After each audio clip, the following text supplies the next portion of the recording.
Hello everyone and welcome to my latest review. It is another Commodore 64 DTV plug and play game, and this is Mission Impossibubble, an obvious play on Mission Impossible, and it's a very apt title for a game too because it is quite tough. It's a very enjoyable game to play, that needs to be said first of all, and this footage will also contain a death which I think is actually faster than the death in Nebulous. The jury might be out on that one, but he certainly was. I think I managed to move 2 pixels there before I got shot. Or didn't get shot, I got a rain cloud raining on my head.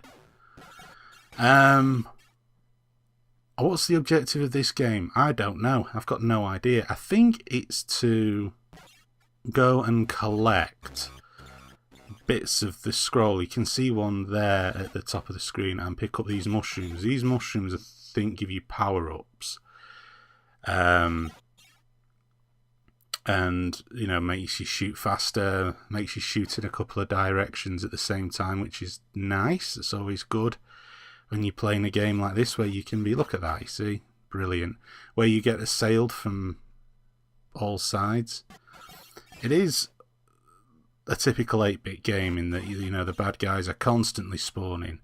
Now for some reason I didn't pick that scroll up. I don't know why. I went back again and I tried to shoot the scroll, but I didn't pick it up. Now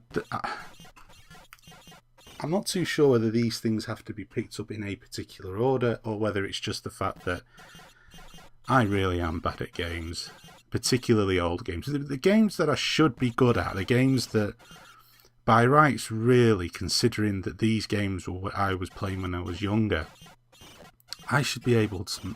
I should be one of the Zen masters. You know, there should be. You know, you should be a Zen master because you played these games when you were a kid and when you were growing up. You know, I should be able to just pick up this game and I should just be able to go. I should just have no problems whatsoever, but that's not the case.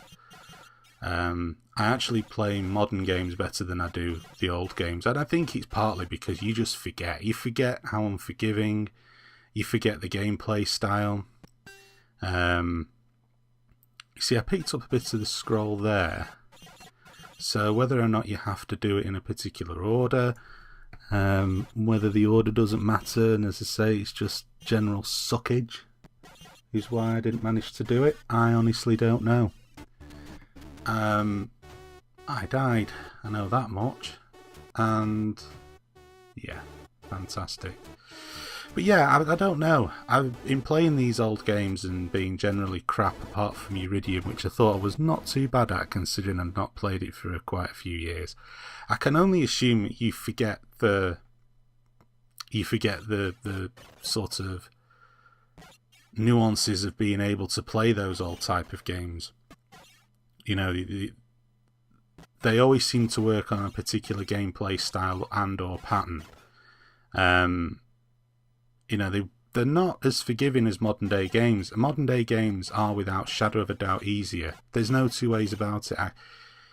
Simply because they can be bigger. They can afford to be easier because they can be much bigger games. There's much more to do.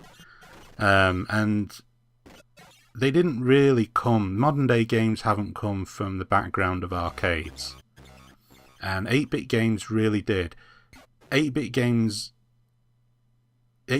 heritage, and even 16-bit games as well to a large extent, the heritage was the arcade, and so longevity in terms of sitting there and playing the same go for hours and hours on end was never the objective. It was never part of it. Arcades were always designed to give you just enough gameplay to hook you, but then also have just enough gameplay to make sure that you died and you kept feeding your pennies into the machine on the continued plays. And that's kind of the gameplay style that a lot of 8-bit games have. They're not big games. I mean, you know, if you think about it, many of these games had to run in memory that was measured in K and not megabytes or gigabytes. So these were small games, and therefore they couldn't really afford to be too easy, because you'd be completing them in next to no time and then just discarding them. So being exceptionally tough and unforgiving was just how they made these games longer. It's how they made them more of a challenge. There were some games that were pretty simple that you could complete on your first go. I certainly remember managing to complete the Commodore 64 version of 1943. I think it was on my first or second go. I mean, that wasn't a tough game at all. It ran... The enemies were that slow in the game that you could go away, have a cup of tea, have your lunch and come back, and they still wouldn't have hit you.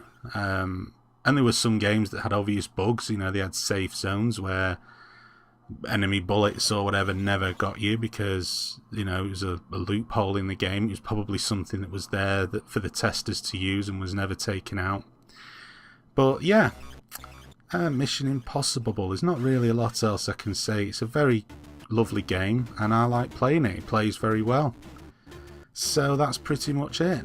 I hope you enjoyed this video, and please stay tuned to my channel for more videos coming in the near future. Thank you.